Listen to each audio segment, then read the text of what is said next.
Como cortar relações com narcisistas sem culpa e sem voltar atrás. Aprenda esses 6 passos. Romper com um narcisista quase nunca parece liberdade no começo.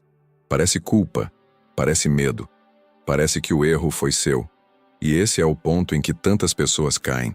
Não porque ainda amam de forma saudável, não porque esqueceram tudo o que sofreram, mas porque foram treinadas a sentir remorso sempre que tentam se proteger. Esse tipo de relação não prende só pelo afeto, prende pela confusão. Um dia você é acolhido, no outro é diminuído. Um dia escuta promessas, no outro recebe silêncio, frieza, desprezo ou inversão de culpa. Aos poucos, sua mente deixa de confiar no que sente. Você começa a se perguntar se está exagerando, se está sendo injusto, se deveria tentar mais uma vez. E é assim que a prisão emocional se mantém. Não pela verdade, mas pela dúvida. Carl Jung dizia: tudo o que nos irrita nos outros pode nos levar a uma compreensão de nós mesmos. Essa frase não serve para culpar a vítima. Serve para revelar algo mais profundo. Existe uma parte ferida em você que ainda responde ao jogo, ainda tenta explicar o injustificável, ainda busca sentido onde só houve manipulação. E enquanto essa parte não for enxergada com clareza, o rompimento pode até acontecer por fora, mas por dentro a porta continua entreaberta. Sigmund Freud dizia: ser inteiramente honesto consigo mesmo é um bom exercício. E aqui está a honestidade que dói. Talvez você não esteja lutando para salvar uma relação. Talvez esteja lutando para não aceitar que foi emocionalmente capturado por alguém que se alimentava da sua culpa, da sua tolerância e da sua esperança. Aceitar isso machuca, fere o orgulho, abala a imagem que você tinha de si mesmo, mas é exatamente essa verdade que começa a libertar. Neste vídeo, você vai entender por que é tão difícil cortar relações com um narcisista, porque a culpa aparece justamente quando você decide se salvar, e como aplicar 6 passos para sair desse ciclo sem se arrastar de volta para ele. Porque o maior risco não é apenas permanecer preso. O maior risco é sair com o corpo e continuar acorrentado por dentro. Nomeie o ciclo, ou você continuará obedecendo a ele. O primeiro erro de quem tenta cortar relações com um narcisista é achar que o problema está apenas na pessoa. Não está. O problema também está no ciclo, porque quando você não entende o mecanismo, você interpreta tudo como um caso isolado. Uma discussão aqui, uma humilhação ali, um pedido de desculpas depois, uma fase boa que parece prometer mudança. E assim, sua mente vai sendo empurrada, de episódio em episódio, sem perceber que não está vivendo acontecimentos soltos. Está vivendo um padrão. Esse padrão costuma seguir uma lógica perversa. Primeiro vem a idealização. O narcisista faz você se sentir visto, desejado, especial, necessário. Depois vem a desvalorização. Críticas, frieza, ironias, punições sutis, comparações, silêncios, chantagens emocionais. Quando você começa a se afastar ou percebe a violência, ele muda de postura. Volta com promessas, com falsa vulnerabilidade, com gestos que parecem arrependimento. E então você pensa: talvez agora seja diferente. Só que não é mudança. É reinício de ciclo. Friedrich Nietzsche dizia: quem luta com monstros deve tomar cuidado para não se tornar também um monstro. E se você olhar longamente para um abismo, o abismo também olha para você. O que isso quer dizer aqui? Que conviver tempo demais com manipulação faz você perder a referência. Você já não reage ao que é certo ou errado. Reage ao clima, ao medo, à tensão, à possibilidade de perder o pouco afeto que ainda aparece. Sua vida passa a ser conduzida por uma oscilação emocional que não nasceu em você, mas já tomou conta de você. É por isso que tanta gente volta. Não volta porque o outro melhorou. Volta porque ainda não conseguiu dar nome ao que viveu. E aquilo que não recebe nome parece destino. Parece amor complicado. Parece conexão intensa. Parece história mal resolvida. Mas quando recebe o nome certo, perde parte do poder. Você começa a entender que não está diante de um amor profundo. Está diante de um padrão de captura emocional baseado em recompensa intermitente, culpa e confusão. Epicteto dizia: não são as coisas que perturbam os homens, mas as opiniões que eles têm sobre elas. Enquanto você chama de amor aquilo que foi condicionamento, sua saída continua fraca. Enquanto chama de esperança aquilo que foi dependência emocional, sua mente continua sabotando sua decisão. O nome errado mantém você preso. O nome certo começa a cortar a corrente. Então aqui está o primeiro passo real. Pare de contar essa história com palavras suaves. Pare de enfeitar o que destruiu sua paz. Pare de chamar manipulação de personalidade difícil. Pare de chamar crueldade de fase ruim. Pare de chamar migalha de amor. Quando você nomeia o ciclo com honestidade, algo muda dentro de você. A névoa começa a cair. E sem névoa, o encanto quebra. É justamente aí que o narcisista começa a perder força, porque a mente que enxerga com clareza já não se entrega com a mesma facilidade. No próximo passo, você vai entender por que explicar demais sua decisão enfraquece seu rompimento e como o excesso de justificativa abre a porta para o mesmo jogo voltar a acontecer. Pare de defender sua decisão para quem lucra com a sua confusão. Um dos maiores erros depois do rompimento é achar que você precisa explicar tudo de forma perfeita para ser compreendido. Parece sensato, parece maduro, parece justo. Mas diante de um narcisista, quase nunca funciona assim. Quanto mais você explica, mais material entrega. Quanto mais tenta ser claro, mais espaço abre para distorção. E sem perceber, aquilo que deveria ser um encerramento vira mais uma rodada do mesmo jogo. O narcisista raramente escuta para entender. Ele escuta para reagir, inverter, manipular e recuperar controle. Se você diz que está saindo porque foi desrespeitado, ele diz que você é sensível demais. Se você fala sobre humilhação, ele responde que tudo foi brincadeira. Se você aponta a mentira, ele muda o foco e fala da sua frieza. E de repente, você entrou de novo no tribunal. Está cansado, está se justificando, está tentando provar o óbvio para alguém que depende justamente da sua exaustão mental para continuar dominando a situação. Marco Aurélio dizia: você tem poder sobre sua mente, não sobre os acontecimentos externos. Perceba isso e encontrará força. Essa frase bate em cheio aqui. Você não controla se o outro vai admitir, compreender ou respeitar seu limite. Isso não está mais nas suas mãos. O que está nas suas mãos é decidir que a sua paz não será mais colocada em debate. A tentativa de ser entendido por quem vive de distorcer a realidade é uma armadilha elegante. Parece diálogo, mas é desgaste. Parece chance de fechar direito, mas é apenas reabertura da ferida. Existe uma razão profunda para você querer explicar tanto. No fundo, você ainda quer sair sem parecer cruel. Quer ser firme e, ao mesmo tempo, aprovado. Quer romper e ainda preservar a imagem de bom, justo, compreensivo.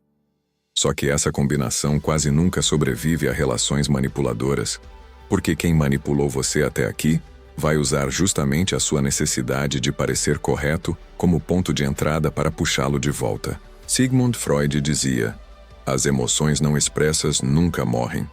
Elas são enterradas vivas e voltam mais tarde de formas piores. Muita gente interpreta isso da maneira errada e pensa que precisa dizer tudo, despejar tudo, explicar tudo. Não. O ponto não é despejar a alma para o manipulador. O ponto é não empurrar sua verdade para dentro de si mesmo. Você pode reconhecer sua dor com honestidade sem transformar isso em discurso para quem vai usar cada palavra contra você. Por isso, há momentos em que maturidade não é argumentar melhor. É encerrar melhor. É dizer menos. É não transformar sua decisão em audiência pública. É entender que você não precisa ganhar o julgamento para sair da prisão. Você só precisa sair. A pessoa certa respeitaria seu limite. A pessoa manipuladora transforma seu limite em debate porque ainda quer acesso, controle e presença dentro da sua mente. Quando você para de se defender, algo poderoso acontece. Você interrompe o combustível da dinâmica. Você deixa de alimentar o ciclo com explicações, culpa e tentativa de convencer. E é justamente nesse silêncio firme que o outro sente que perdeu terreno. Não porque você falou mais alto, mas porque parou de se oferecer como campo de disputa. No próximo passo, você vai entender por que a saudade pode mentir para você e como a memória emocional tenta transformar sofrimento em nostalgia para fazer você voltar. Corte o vínculo antes que a saudade edite a sua memória. Depois que você se afasta, começa uma das fases mais perigosas de todas. O problema já não é mais o narcisista do lado de fora. O problema passa a ser a versão dele que a sua memória começa a fabricar. E essa versão quase nunca é fiel aos fatos. Ela suaviza o que feriu, apaga o que humilhou, reduz o peso da manipulação e amplia os poucos momentos bons como se eles definissem toda a história. É assim que muita gente volta. Não volta para a realidade. Volta para uma lembrança adulterada. A saudade nesse tipo de vínculo nem sempre é prova de amor. Muitas vezes, é abstinência emocional. Seu cérebro se acostumou à montanha-russa. À tensão, ao alívio, à expectativa, à recompensa imprevisível. Houve dor, sim, mas também houve migalhas de validação. E migalha emocional, quando aparece depois de longos períodos de escassez, vicia. Então, quando o contato termina, seu corpo não sente apenas ausência, sente falta do ciclo. Sente falta do impacto, da espera, da descarga emocional. E a mente, para suportar esse vazio, começa a mentir de forma sofisticada. Marco Aurélio dizia: se você está sofrendo por algo externo, a dor não é provocada pela coisa em si, mas pelo julgamento que você faz dela. Essa frase não serve para diminuir a dor. Serve para mostrar que a sua mente, quando está fragilizada, pode interpretar a ausência como prova de perda, quando na verdade ela pode ser prova de libertação. O sofrimento do corte não significa que a decisão foi errada. Muitas vezes, significa apenas que o seu sistema emocional ainda está desintoxicando. É nesse ponto que muita gente se trai. Lembra da viagem, da conversa boa, do abraço, do dia em que o outro pareceu sincero, do momento em que prometeu mudar. Mas esquece da inversão de culpa, da frieza calculada, do silêncio punitivo, da humilhação sutil, do esgotamento mental, da ansiedade constante. A memória pega os poucos instantes de calor e tenta transformar isso em narrativa principal. Só que uma relação não deve ser julgada pelos seus raros lampejos de ternura. Deve ser julgada pelo padrão que ela impõe à sua paz. Por isso, cortar o vínculo não é só parar de responder. É proteger a sua memória da maquiagem emocional. Escreva os fatos. Registre os episódios. Coloque no papel o que foi dito, o que foi feito, como você se sentia depois de cada contato, o quanto sua energia caiu, o quanto sua lucidez foi sendo corroída. Quando a saudade aparecer com a fantasia de que talvez não fosse tão ruim assim, você não consulta a carência. Consulta os fatos. Porque a carência quer alívio. Os fatos devolvem verdade.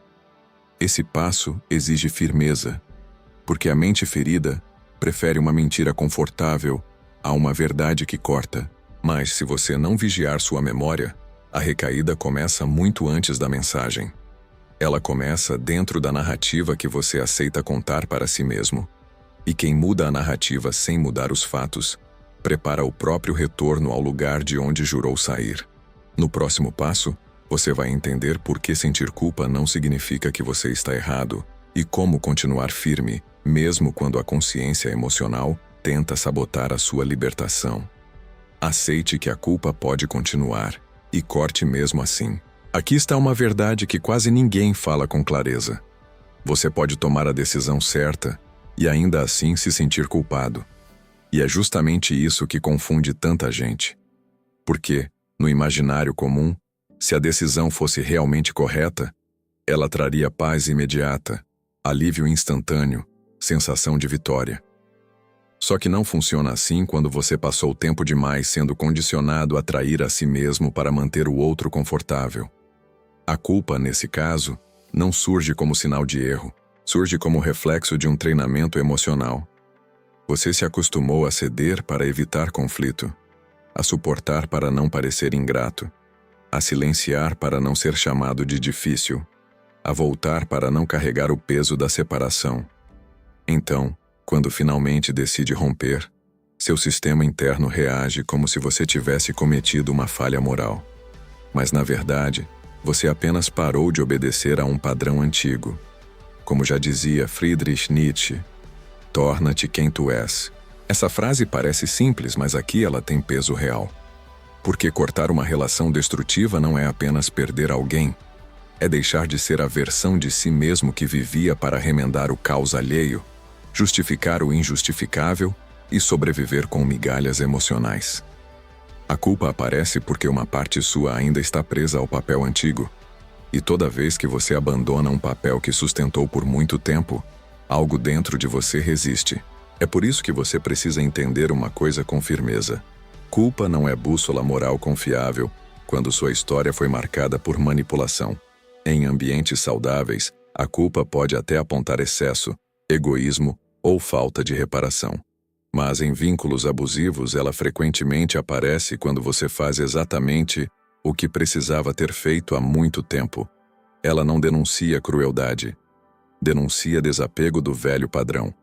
Epicteto dizia: nenhum homem é livre se não é senhor de si mesmo.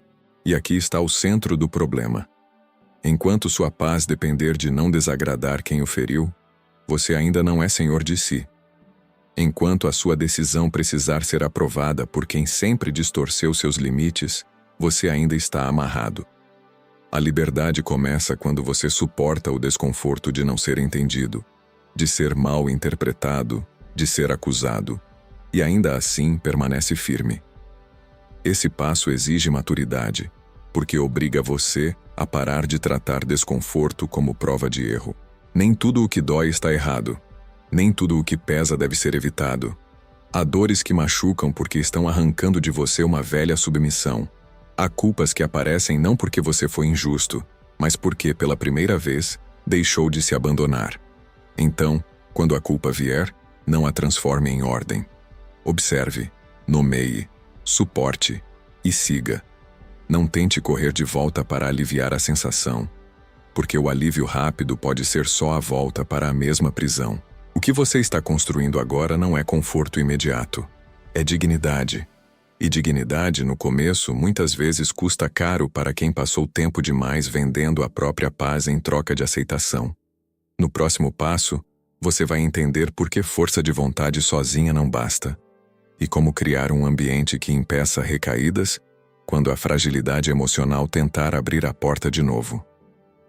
Crie um ambiente que impeça recaídas, porque força de vontade sozinha não basta. Muita gente acha que basta decidir com firmeza e sustentar a decisão no grito interno. Mas isso é ingenuidade emocional. Quando o vínculo foi intenso, confuso e desgastante, a recaída não acontece apenas porque faltou caráter. Ela acontece porque o ambiente continua cheio de portas abertas. Fotos salvas, conversas antigas, redes sociais acessíveis, músicas, lugares, datas, rotas, contatos em comum, lembranças fáceis de alcançar. Tudo isso trabalha contra você quando a carência aparece. Marco Aurélio dizia: a alma se tinge com a cor dos seus pensamentos. E seus pensamentos não surgem no vazio. Eles são alimentados pelo que você vê, pelo que revisita, pelo que mantém vivo ao seu redor. Se você ainda guarda tudo como se estivesse apenas esperando o momento certo para ceder, então não houve corte real. Houve pausa. Houve distância temporária. Houve um teatro de rompimento com bastidores preparados para o retorno. É por isso que força de vontade sozinha é fraca, porque ela oscila. Hoje você está lúcido. Amanhã pode estar solitário, cansado, inseguro, com saudade, carente de validação, precisando de alívio. E é nesse tipo de noite que uma mensagem parece inofensiva, uma olhada no perfil parece pequena, uma conversa Só para encerrar direito parece razoável. Só que recaídas profundas quase sempre começam com concessões pequenas. Ninguém volta de uma vez. Volta aos poucos, em doses que parecem suportáveis, até estar preso de novo. Como psicologia comportamental na veia, a regra é simples. O que está fácil de acessar tende a ser repetido. O comportamento não depende apenas da sua intenção. Depende do caminho que está livre diante de você. Então, se você quer realmente não voltar atrás, pare de confiar apenas na emoção do momento e construa barreiras concretas. Bloqueie, apague, remova, silencie, evite monitorar, saia de rotas previsíveis, afaste-se de gatilhos óbvios, avise alguém de confiança para não deixar você romantizar uma recaída. Essa frase de Carl Jung que diz: aquilo a que você resiste não apenas persiste, mas cresce em tamanho. Muita gente entende essa ideia de modo frouxo e acha que deve manter tudo por perto para provar que superou. Bobagem. Resistir aqui não é brincar com o fogo para testar autocontrole. Resistir aqui é reconhecer o poder do gatilho e não se colocar de novo no centro dele. Você não precisa conviver com a tentação para demonstrar força. Precisa reduzir o terreno em que ela atua. Criar um ambiente de proteção não é exagero. É inteligência. É entender que sua fragilidade de amanhã merece o cuidado que sua lucidez de hoje pode construir. Porque a recaída não nasce apenas do sentimento. Ela nasce da oportunidade. E quem deixa a porta destrancada já começou, em silêncio, a negociar com a própria queda. No próximo passo, você vai entender o corte mais profundo de todos. Aquele que não acontece no celular, na distância ou no silêncio, mas dentro da mente. Porque há pessoas que saem da relação, mas continuam emocionalmente ajoelhadas diante dela. Feche a porta por dentro porque o verdadeiro corte é psíquico. Muita gente consegue se afastar no mundo externo, mas continua presa por dentro. Bloqueia o contato, corta a convivência, evita mensagens, desaparece da rotina do outro. Só que internamente continua esperando reconhecimento, pedido de desculpas, arrependimento, justiça, reparação, validação. E enquanto essa espera continua viva, a relação ainda não terminou de verdade. Ela apenas mudou de endereço. Saiu da vida prática e foi morar dentro da mente. Esse é o corte mais difícil, porque mexe com algo que quase ninguém quer admitir. No fundo, uma parte sua ainda quer que o narcisista finalmente veja o que fez, reconheça sua dor, valide sua verdade e confirme que você não era o problema. Só que essa expectativa é uma corrente invisível. Enquanto você precisar ser compreendido por quem lucra com a sua confusão, ainda estará emocionalmente vinculado à fonte da sua ferida. Não há tomada de consciência sem dor. Essa frase dita por Carl Jung deixa claro que a dor transforma. Talvez você nunca receba a conversa madura que imaginou. Talvez nunca venha o pedido de desculpas limpo, honesto, proporcional ao estrago causado. Talvez o outro siga em frente fingindo inocência, invertendo versões, contando histórias convenientes, agindo como se nada tivesse acontecido. E aceitar isso é brutal, porque obriga você a parar de buscar fechamento na consciência de quem não construiu a relação com a mesma integridade que você. A melhor vingança é não ser como o seu inimigo. Essa frase aqui de Marco Aurélio tem um peso enorme. Fechar a porta por dentro não é cultivar ódio, não é viver em guerra, não é passar o resto da vida tentando provar que o outro era cruel. É algo mais nobre e mais duro. É recusar-se a continuar organizado pela ferida. É decidir que a sua identidade não será mais moldada pela necessidade de resposta, reparação ou reconhecimento vindo de quem destruiu a sua paz. Psicologicamente, esse é o momento em que você deixa de perguntar: como faço para ele entender? E começa a perguntar: como faço para eu não depender mais disso? Essa troca muda tudo. Porque a primeira pergunta mantém você voltado para fora, pendurado na reação do outro. A segunda devolve o eixo àquilo que importa: sua consciência, sua clareza, sua dignidade, seu futuro. Fechar a porta por dentro significa aceitar que algumas histórias não terminam com justiça visível. Terminam com lucidez.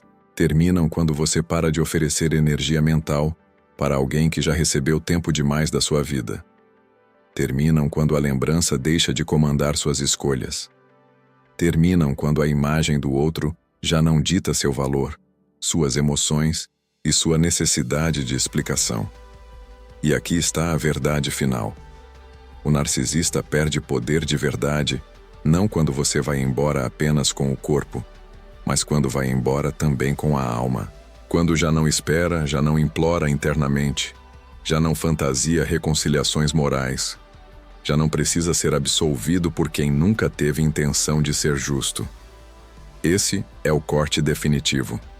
Silencioso, profundo, adulto. E é justamente ele que devolve a você aquilo que essa relação tentou roubar desde o começo: a posse da sua própria mente. Se você chegou até aqui, já percebeu que cortar relações com um narcisista não é apenas uma decisão social. É uma cirurgia emocional. Não basta sair da presença. É preciso sair do ciclo, sair da culpa, sair da necessidade de explicar, sair da fantasia de que um dia o outro vai reconhecer tudo o que fez. Porque enquanto você continuar esperando consciência de quem viveu da sua confusão, uma parte da sua liberdade ainda estará terceirizada. Epicteto dizia: nenhum homem é livre se não é senhor de si mesmo. E essa é a medida final de tudo. Liberdade não é apenas ausência do outro. Liberdade é não ser mais governado pela memória dele, pela culpa que ele plantou, pela carência que ele explorou, pela dúvida que ele alimentou. Liberdade é quando a sua paz deixa de pedir autorização para existir. Talvez você ainda sinta saudade. Talvez ainda sinta culpa. Talvez em alguns dias a mente tente maquiar o passado e vender a ilusão de que não era tão ruim assim. Mas agora você sabe o que isso significa. Não significa destino. Não significa amor verdadeiro. Não significa que deve voltar. Significa apenas que feridas profundas levam tempo para perder a força. E tempo não se vence com recaída. Se vence com firmeza, clareza e repetição de verdade. Friedrich Nietzsche dizia: aquele que tem um porquê enfrenta quase qualquer como. Se o seu porquê for forte o bastante, você suporta o desconforto do corte. Suporta o silêncio. Suporta a culpa que tenta confundir. Suporta até o luto daquilo que você gostaria que essa relação tivesse sido, mas nunca foi. Porque no fundo o que você está deixando para trás não é um grande amor. É um grande desgaste com momentos breves de alívio. Então guarde isto com firmeza. Nem toda dor pede retorno. Algumas pedem ruptura. Nem toda culpa merece obediência. Algumas merecem confronto. E nem toda história precisa de reconciliação para terminar. Algumas terminam quando você decide que a sua mente, a sua dignidade e a sua paz não estarão mais à venda. E lembre-se, nem toda despedida pede explicação. Algumas pedem coragem. E às vezes a forma mais honesta de amar a própria vida é não voltar para o lugar que a destruiu.